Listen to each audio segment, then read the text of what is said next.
estamos en el viejo Trenquelauquen, con esta colección de recuerdos, de nostalgias, de hechos, de personajes, de circunstancias que han tapizado la vida pasada de Trenquelauquen. Hoy voy a hablar de un personaje muy especial, porque fíjese usted, y esto tendría que responderlo quizá un productor rural, lo hermoso que sería que uno pudiera hacer llover cuando quisiera, porque de esa manera las mieses, los sembrados, los campos, tendrían la dosis de lluvia suficiente para lograr cosechas impresionantes. Y a veces, unos días de menos o unos días de más en la caída de la lluvia, influyen en los resultados de las cosechas y en consecuencia en el dinero que obtienen los productores. Hace muchos años, allá por 1930 y tantos, apareció en el país con gran popularidad el ingeniero que hacía llover.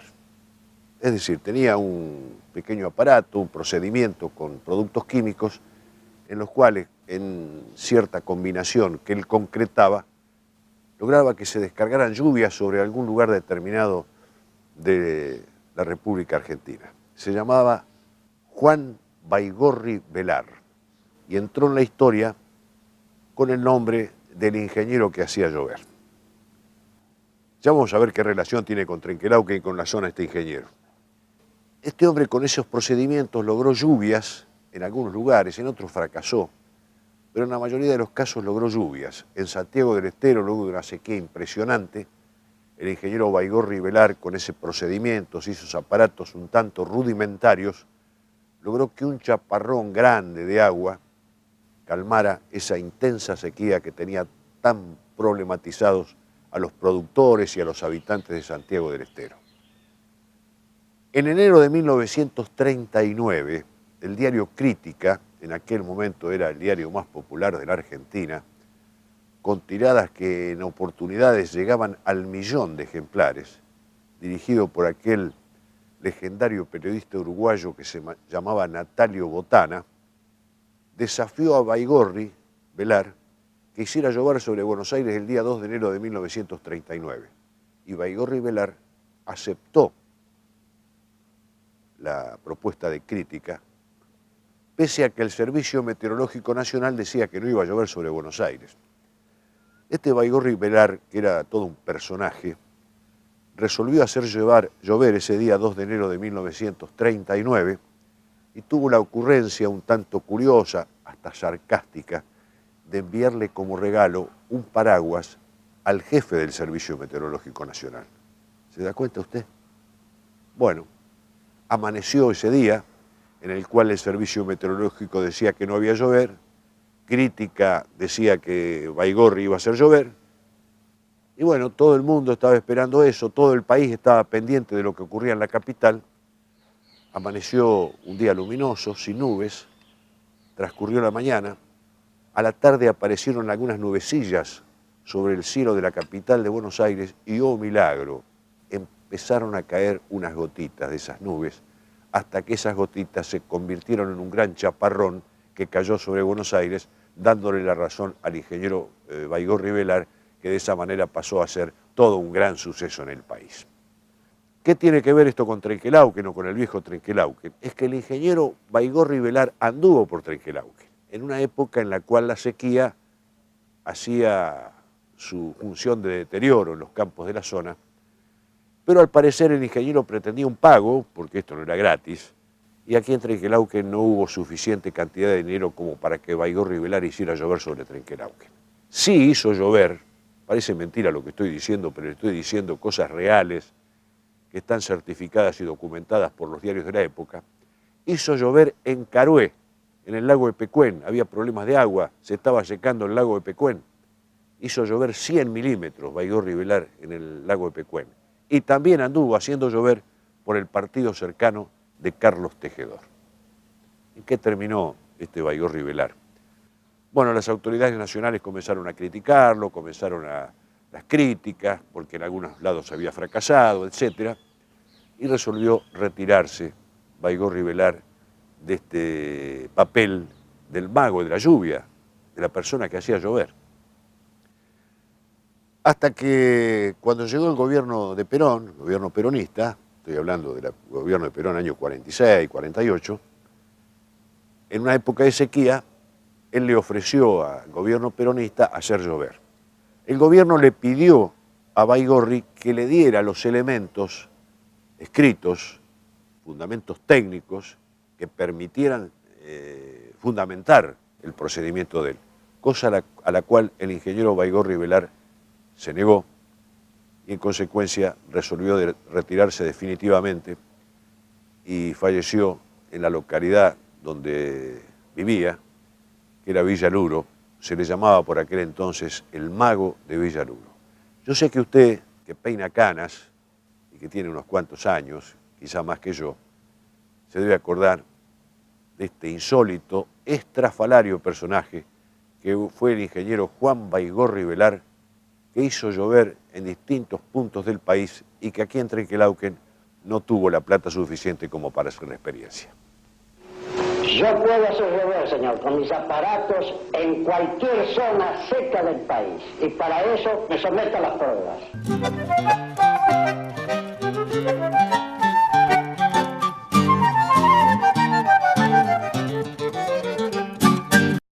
Soy Ana María Lavaroní, nacida en Trenquelauquen, de familia muy vieja de Trenquelauquen.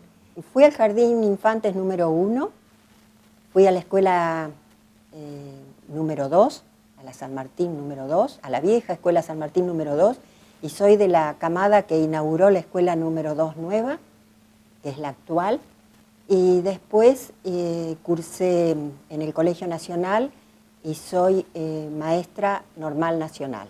Soy de la comisión fundadora del Centro Polivalente de Artes, o sea, soy del grupo que se convocó de las personas sin ocupar cargo, pero siempre estuve ahí desde las primeras reuniones. Y después me anoté y soy de la primera promoción del Centro Polivalente de Artes en la rama artística. Yo nunca había vivido en el campo, si bien mi padre tenía campo, pero nosotros no vivimos nunca en el campo. Entonces, trasladarme de vivir desde que nací, bueno, desde los 4 años que yo vivía enfrente al cine, que era nuestra casa paterna. Entonces, trasladarme e ir a vivir al campo fue todo un cambio en la vida, más allá de que fuera el cambio por estar recién casada. Y después de 2 años había nacido nuestro primer hijo, Alberto. Pero fue todo un cambio porque yo no estaba acostumbrada a estar en un lugar donde para tener la luz eléctrica, a partir del atardecer se prendía una usina, un motor que hacía de una usina, y durante la mañana teníamos la electricidad en base a baterías. Toda mi casa tenía la instalación eléctrica doble. Una llave prendía lo de las baterías y la otra prendía cuando estaba la usina funcionando. Siempre tuvimos gas en garrafas, pero la heladera era a querosene. En nuestro campo no había aljibe, pero el agua con las grandes sequías se ponía muy salobre. Yo crié todos los hijos en el campo, era muy distinto que vivir en el pueblo. Toda la escuela primaria, mi hijo mayor y Josefina, la que es la segunda, lo hicieron en la escuela de Martín. Todos los 4 hijos que tengo los pudieron hacer en la escuela de Martín Fierro. Pero los más chicos, sí, en la número 11, pero los más chicos terminaron en Trenquelauquen porque ya los mayores estaban en el secundario.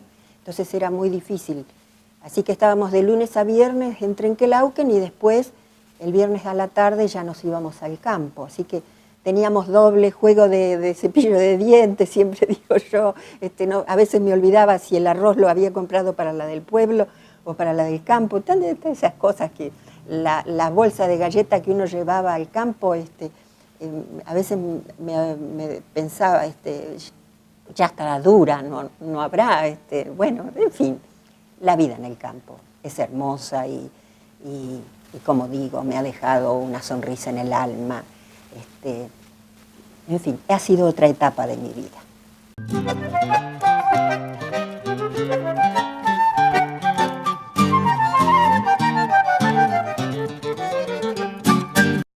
Mucha gente gente en la actualidad me conoce nada más que como una historiadora o como una escritora. Yo siempre hago la diferenciación, que toda mi etapa en el campo la dediqué casi exclusivamente, y digo casi porque uno cuando tiene inspiraciones artísticas o tiene una gran inclinación artística, nunca la deja de lado. Lo que pasa es que uno a veces la muestra, la puede proyectar y otras veces no. Esta etapa es la que yo muestro después de haber sido viuda, después de haberme venido a instalar en el pueblo, pero nace mucho antes, porque nadie escribe un libro de un día para el otro. Yo ya soy autora de varios libros. Es muy difícil escribir por primera vez un poema o un cuento y mandarlo a un concurso y ganar un premio. Puede ser, pero hay muchos. En mi caso, hay muchos años detrás de escritura, de ejercicio de la literatura. Entonces, como historiadora, siempre me fascinó la historia, desde chica. Entonces, son muchos años acumulados detrás, que yo recién ahora los estoy mostrando.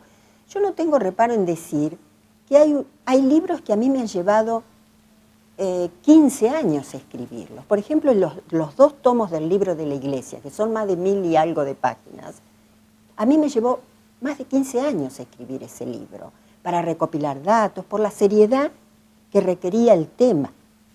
Con respecto al Centro de Escritores, Domingo Scoria, soy también integrante desde la fundación, soy fundadora, ¿no? Por eso yo soy fundadora de varias cosas, también soy fundadora de APRODI, de la Asociación de Protección al Diabético, o sea, por eso son distintos facetas o rubros en los cuales he actuado y que lo he hecho con todo el corazón, ¿no?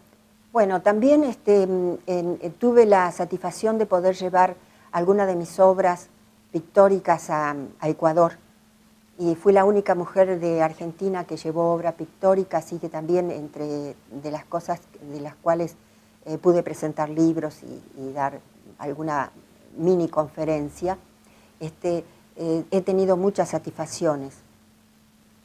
Yo la pintura y el dibujo he incursionado desde que tenía 12 años. Tuve profesora particular y después, con los años, como fui alumna del Centro Polivalente de Artes, me dediqué plenamente. Me encantaba por sobre todo el dibujo de la figura humana. No hay muchas obras mías de la figura humana, pero es lo que más, yo creo que si me hubiera dedicado a eso, aunque la parte paisajística también me atrapó. Otra faceta que también ha sido muy importante y que es un dar gracias a la vida, es la parte como genealogista. ¿Qué es ser genealogista? Ser genealogista es hacer el estudio de la vida pasada. Pero muchos me dicen, si te quedas en el pasado, no, yo no me quedo en el pasado. Es siempre para estar bien apoyada en el presente, para podernos proyectar en el futuro. Por eso soy una agradecida a la vida, de las condiciones que me ha dado, de la paciencia que me ha dado para poder investigar, tanto en historia como en genealogía, o dedicarme a estudiar de grande algunas otras carreras que no he mencionado.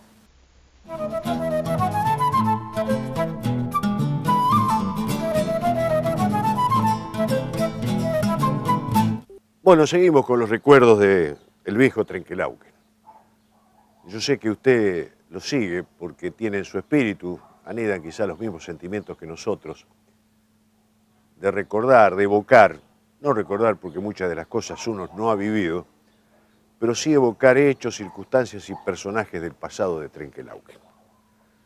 Las huelgas y los paros que están a la orden del día en la Argentina, ya que siempre hay algún paro, alguna huelga de trabajadores en procura de mejoras salariales o de mejora de sus cuestiones de trabajo,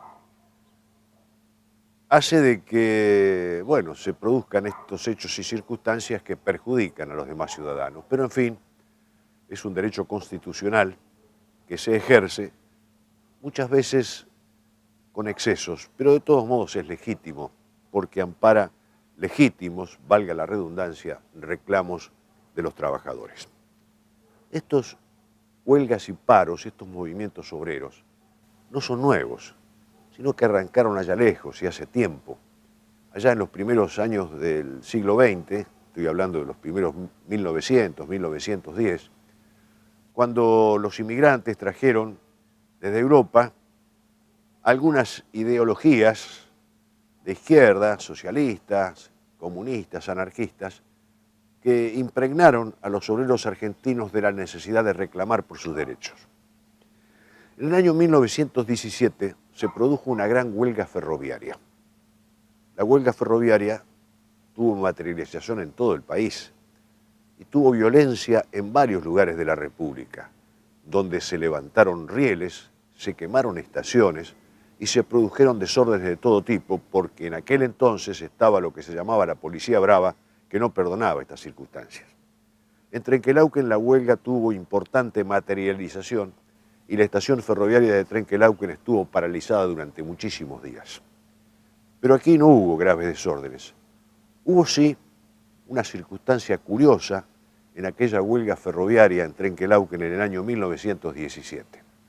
Porque había en la estación para descargar un gran cargamento de harina, pero los ferroviarios se negaban a descargar la harina para que las panaderías de Trenquelauquen y de la zona tuvieran la posibilidad de hacer pan y galleta. Y empezó a escasear este producto y entonces se originó toda una serie de circunstancias donde las autoridades trataron de que los obreros bajaran esa harina, pero los obreros se negaban en razón de la huelga y los apoyaban a los obreros sus mujeres, sus hijos, sus familias. Una situación totalmente desesperante vivía la ciudad, que no podía tener ese alimento tan preciado que es el primer alimento del hombre, el pan. Entonces a las autoridades se les ocurrió hacerle una estratagema a los ferroviarios que estaban en paro. Alguien les dijo, de las autoridades locales, que las autoridades del Ferrocarril Oeste, de la empresa, no querían que descargaran la harina. Así que la empresa no quería que descargaran la harina. Entonces, los trabajadores ferroviarios que estaban contra la empresa resolvieron descargar la harina. Descargaron la harina en las chatas, en los camiones que había en aquel entonces, tanto rudimentarios, y entonces el producto pudo llegar a las panaderías de Trenquelauquen y de la zona, superando este inconveniente de la falta del pan y la galleta, con este engaño un poco que se les hizo a los trabajadores ferroviarios.